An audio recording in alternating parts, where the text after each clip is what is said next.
Our third and final panelist in session number 1 is Dr. Arnon Keren, who will combine philosophy and social aspects in the same lecture. His title is Collective Trauma, Collective Testimony, Can Wikipedia be Believed? Some words about Arnon. Dr. Arnon Keren is a lecturer at the Department of Philosophy in Haifa University. He earned his PhD in philosophy at Columbia University. His dissertation is on testimonial knowledge and the concept of epistemic authority. After the completion of his PhD in 2006, Arnon Keren was a postdoctoral fellow at the Department of Bioethics at the National Institute of Health, the NIH, before joining the University of Haifa in 2008. His main areas of research are epistemology and social epistemology. He works also in ethics and bioethics. Much of his work focuses on the study of our justification to rely on the testimony of others and on the implication of the epistemological study of testimony for fundamental epistemological concept and for the social aspect of scientific inquiry. Arnon, please.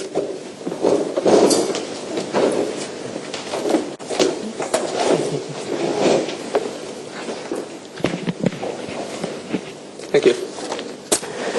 Much of what we believe, much of what we think that we know, we believe upon the testimony of others.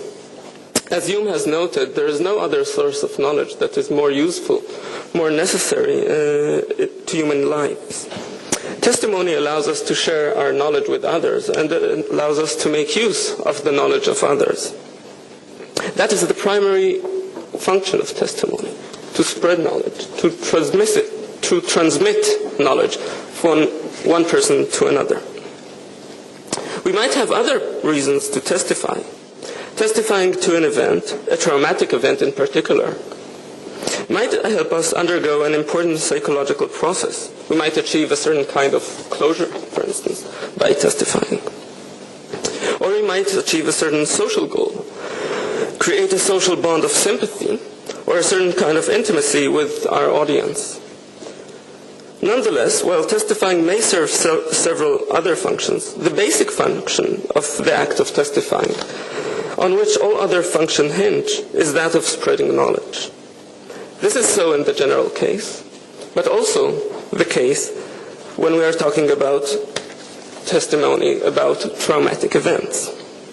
Thus, when Primo Levi writes in the invocation to If This Is a Life, never forget that this has happened. Remember these words, engrave them in your hearts. Repeat them to your children, or your may houses be destroyed, etc., etc. He talks of what we should do with knowledge gained through his testimony. We must always retain this knowledge, and we must spread it on by testifying to others, so that others, particularly our children, may also know. Given that the primary function of testimony is to spread knowledge, the primary task of the epistemology of testimony is to explain how and under what conditions beliefs formed on the basis of testimony can constitute knowledge. In recent decades, much epistemological work has been dedicated to this task. Almost all of this work has focused on testimony provided by individuals. In this short talk, I want to shift the focus from individual testimony to testimony of collectives, to testimony provided by groups, not by individuals. In particular, I want to examine the significance of collective testimony to discourse about testimony about collective trauma, such as the Holocaust. Might the collective testimony of the survivors be immune to some of the principal problems that affect the testimony of individual survivors? I will not go into the details of contemporary epistemological debate about the conditions under which we can gain knowledge through testimony. For our purposes, a few rather uncontroversial claims will suffice. That much of our knowledge is based on the testimony of others, that in forming our beliefs, we rely so extensively on the testimony of others because, in a sense, it is rather easy to obtain knowledge on the basis of other people's testimony. If the speaker knows the propositions she attests to, and if we justifiably believe the speaker, then by believing her, we would also gain knowledge of this proposition. Arguably, these are conditions we can often satisfy. But when it comes to testimony about traumatic episodes, such as the Holocaust, what is often noticed are the obstacles to our obtaining knowledge through testimony. Much has been written on this subject. The Holocaust being described, for instance, as an event without witness. It is a recurrent theme, a central source of tension which survivors often confront. As one commentator has written, the victim of the Nazi crimes resolved to survive the genocidal onslaught in order to testify against the perpetrators and on behalf of the victims. But the survivor of Nazi atrocities, the former victims, struggle with the impossibility of fulfilling that oath, either because the survivor testifies but no one believes, or because the survivor finds that there are things she cannot testify about. It might seem that at least part of the source of the obstacle to the credibility of Holocaust testimony arises from the fact that the Holocaust is a collective trauma.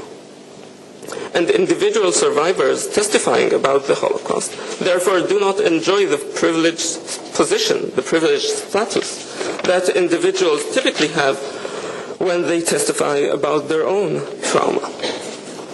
For the individual survivor typically testifies not only about his own trauma, but about the trauma of a whole group of victims. Accordingly, the trauma he described is not his own. It is the trauma of a whole group of which he is only a member. And so, he does not have the kind of privileged status as a witness which a victim has with respect to what he has personally undergone.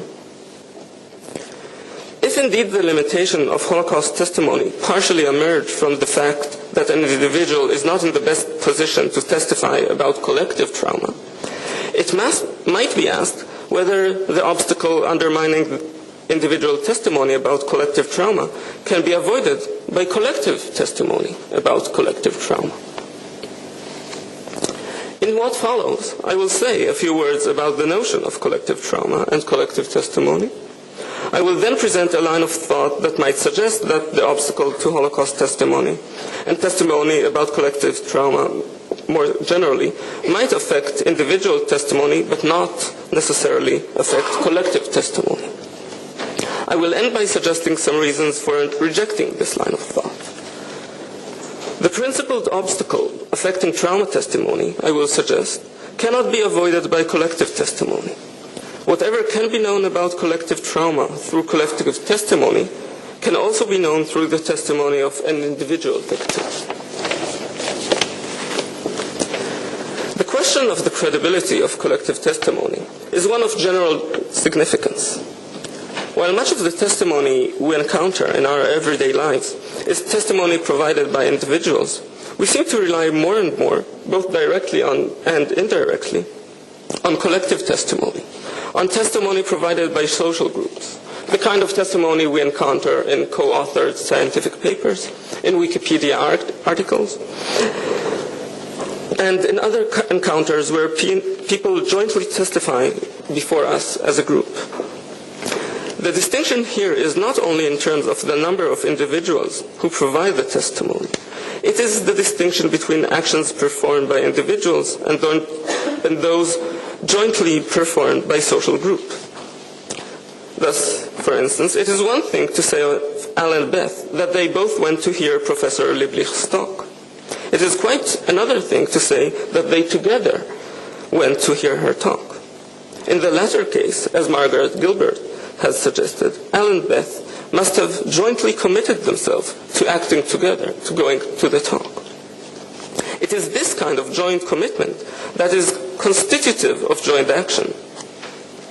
And in the same way, it is In the same way, it is one thing to say of Avi and Amos that they both testified that some event has happened, that Avi has testified, and that Amos has also testified. It is another thing to say of them that they have together reported about it, for instance, by co-authoring a report about the event. Here, a joint intention to act together must have been present. While the general question of the credibility of collective testimony is of much epistemological significance, there is a line of thought that suggests that it might be of particular significance for the study of testimony about collective trauma. Some traumas are not merely individual traumas, they are collective traumas. And the Holocaust is, of course, a paradigmatic example. In the case of the Holocaust, crimes were performed against whole groups of individuals and suffered by whole groups as groups. And this aspect of these terrible events is part of the significance of the traumatic events. Looking back at what was done to her, the victim of an individual trauma can complain, "How could they do this to me?" But when it comes to collective trauma, this kind of complaint seems out of place. It would be bizarre if the survivor of the camps would complain, "How could the Nazis do this to me?" The crime was performed against a social group, and so the more appropriate complaint would be, "How could they do this to us?" Now, I want to make clear that in describing the Holocaust as collective trauma is not meant to suggest that the Nazis did not perform the most horrendous crimes against individuals, and that individuals did not suffer the most terrible kinds of trauma. Just as collective action is performed through actions of individuals, there is also no collective trauma where there is no individual trauma. The point is that when you and I act together, part of the significance, the point is that when you and I act together, part of the significance of my individual action is constituted by its contribution to our joint action. And similarly, when we suffer together, part of the significance of my suffering is that I suffer as part of a group. It might therefore be suggested that the problem of the credibility of Holocaust testimony at least partially emerges from the collective nature of the trauma.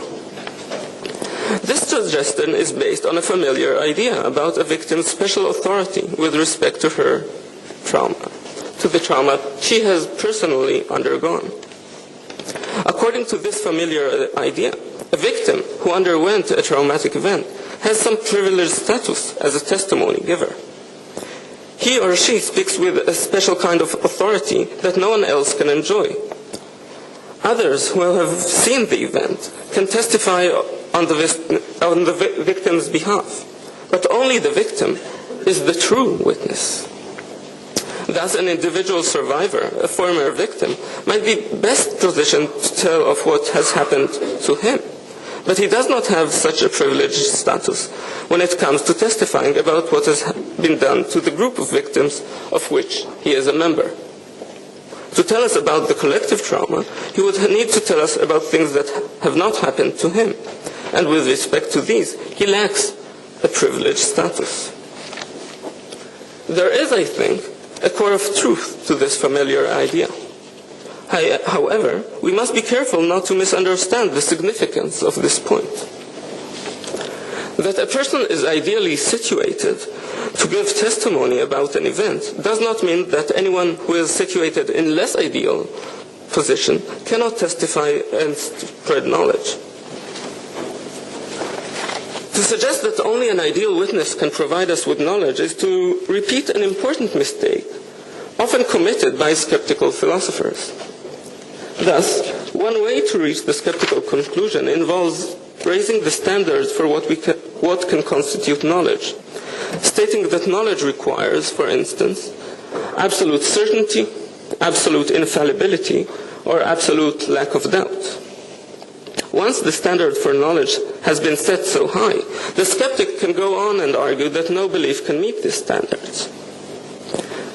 Such arguments for skepticism have been rightly criticized, for they do not teach us anything about the applicability of our everyday concept of knowledge. Because our everyday concept of knowledge is arguably not so demanding.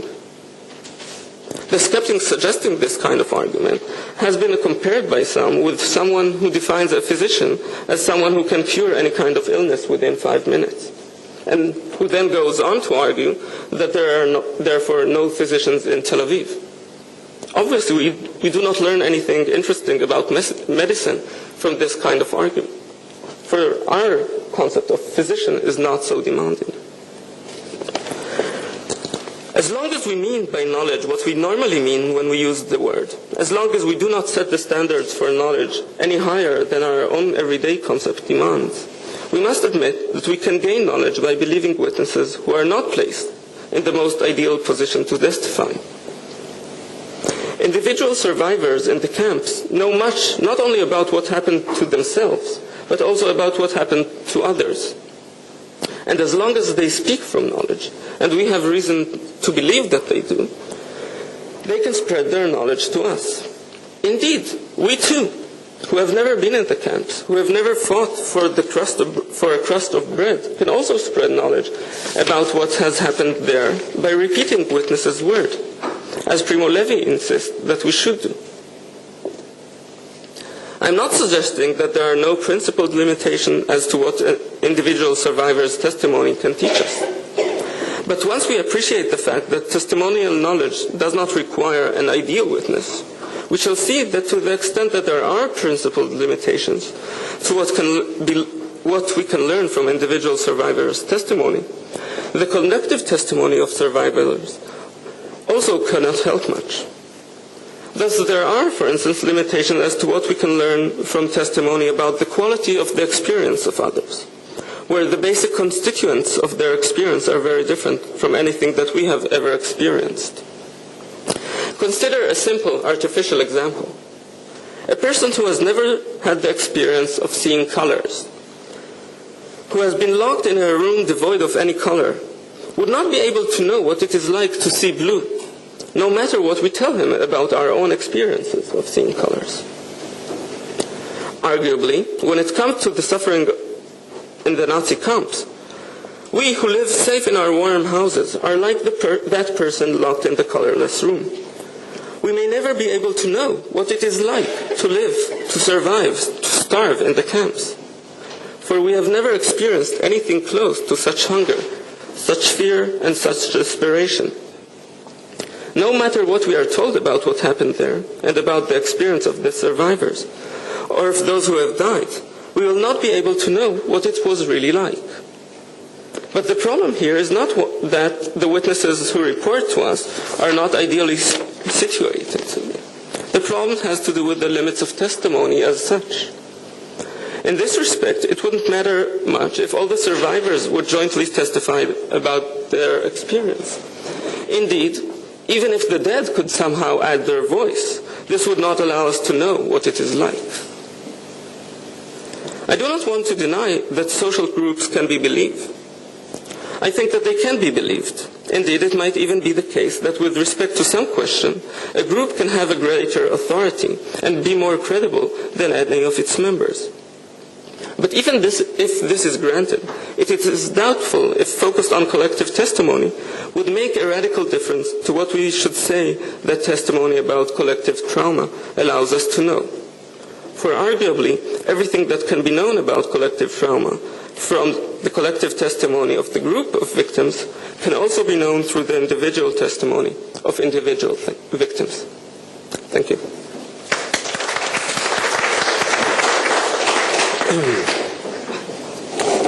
Thank you, Dr. Arnon Keren. If you have any question to this philosophical and social debate, yes, please. I see we can trust you. And yeah. I wanted to ask you said one of the first things you said was please speak up. One of the first things you said, the basic assumption was that testimony, the basic function of testimony was critical. And I was wondering what you meant by that, and if that knowledge is the same kind of, from an empirical knowledge, about facts, about places? What knowledge are we talking about? Use the microphone. This one. It's on. So first, when I speak of knowledge, I speak in the general sense in which philosophers claim that we use the concept in natural language, more or less knowledge being justified through beliefs, which means that knowledge is knowledge of facts, but not only empirical facts, but any kind of true proposition almost can be known. When I say that the function of testimony is to spread knowledge, I say this because I think that the speech act of testifying is fundamental. Its fundamental function is to spread knowledge. There is a question how to support this kind of claim, but I think it can be supported. That something has a basic function does not mean that you can't use it for other purposes. It can be used for other purposes. It sometimes can be used with many other purposes where the purpose of spreading knowledge is not present at all. For instance, when we lie. But we couldn't have lied unless the basic function of telling was to spread knowledge, unless we could present ourselves as speaking from knowledge. The reason I asked is that saying that the basic function of testimony is spreading language, I'm wondering if the basic function and the end result are being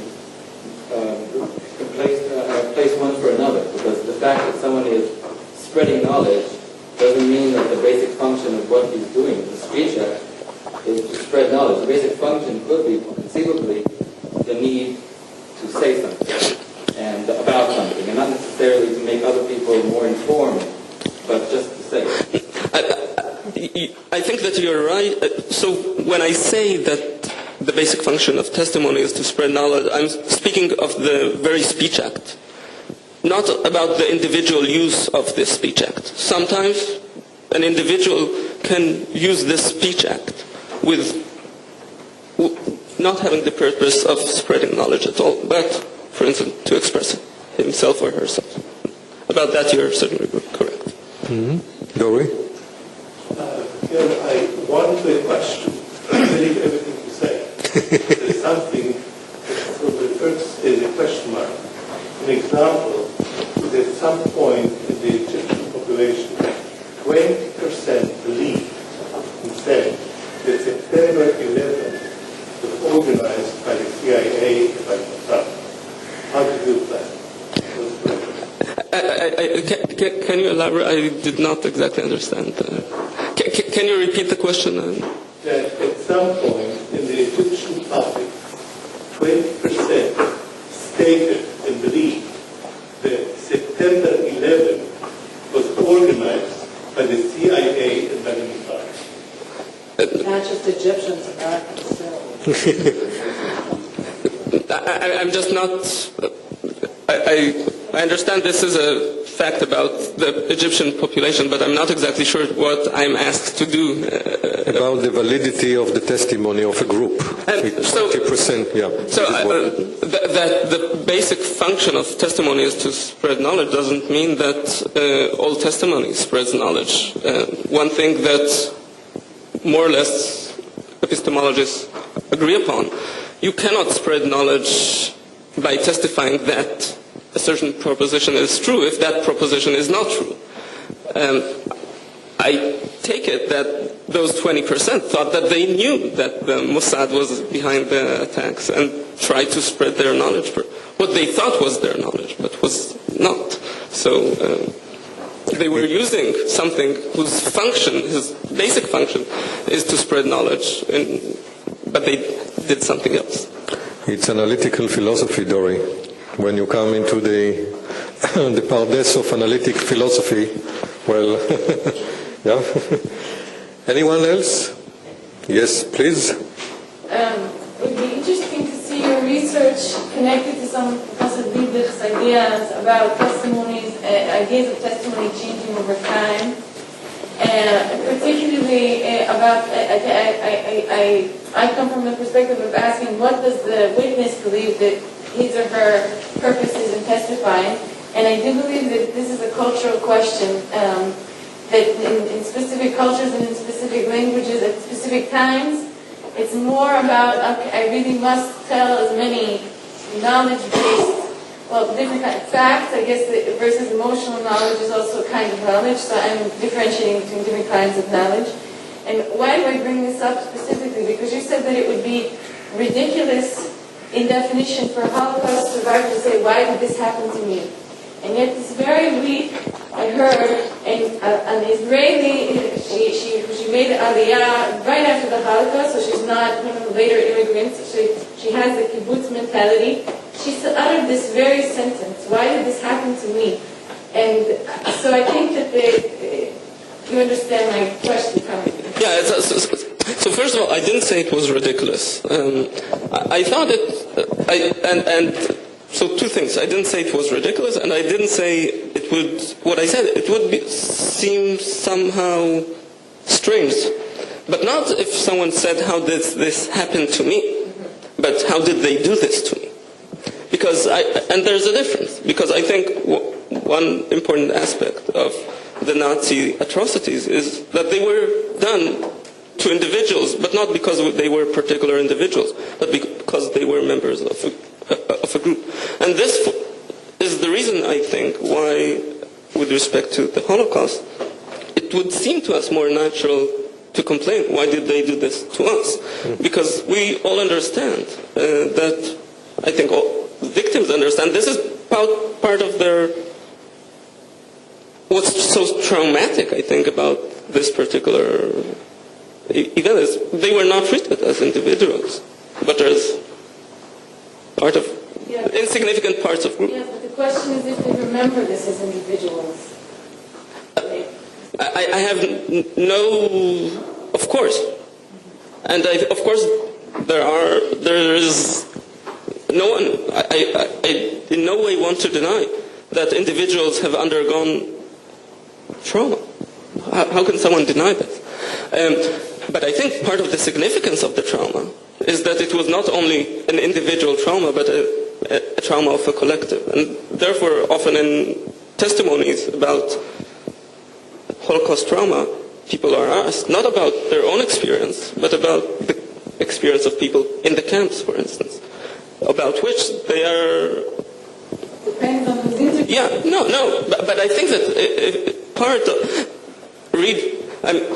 when Primo Levi says that there are suggests that there are certain things about which he is not the true witness, this is because he is telling about experiences in the camp that are not his, because he's a survivor, because he didn't die, etc. Because he didn't lose his ability to talk, to tell. Yes?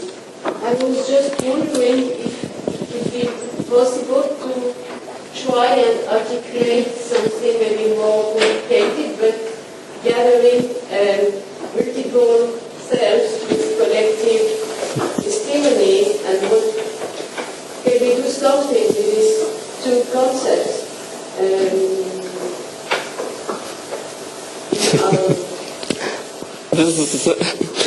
There are multiple selves here that should answer this question, I guess. It's one question that I had about this talk. There are two concepts of multiple selves. Yes. One is a multiplicity of selves, which have, in a sense, can all act individually. And another is a multiplicity of selves who are jointly committed to acting together. It's, I think, one interesting question that I'm not able to answer, but maybe I'll shift the mic. This is an interesting issue that you raised, because we are trying to make a detailed typology of personality to see how different selves are being committed to each other, or speaking in social terms, what is the social contract that they hold together. I personally believe that with no connection to trauma whatsoever, we are always constructing histories of ourselves which are being somehow formed by the superpositions of so many histories each of us have. I have my own history as a son of my parents, as a father, as a brother, as a colleague, etc., etc. And all these histories are superpositioned on each one on the other in order to support one non-definitive but still one history, a meta-history which is my own history. And for a certain moment. Mm-hmm. By the way, we think that many times, for example, schizophrenia is associated with the inability to do this. The inability to incorporate this subjectivity into a one line of, you can call it narrative, you can call it history, you can call it sense of being me, etc. But I think that this is, of course, echoing with this excellent lecture. So thanks. Yes, Mark. I'd like to continue the line of discussion that we had here about. Speak up, please. I would like to continue the line of discussion that we had before about knowledge and about the purpose of testimony. And I do put into question whether at all testimony is about knowledge and whether it's not about something entirely different, about expression of something, not about knowledge at all. And therefore, it's a kind of, it is a little bit a kind of a straw man to put on the idea of a collective testimony, because I'm not sure a collective testimony exists at all.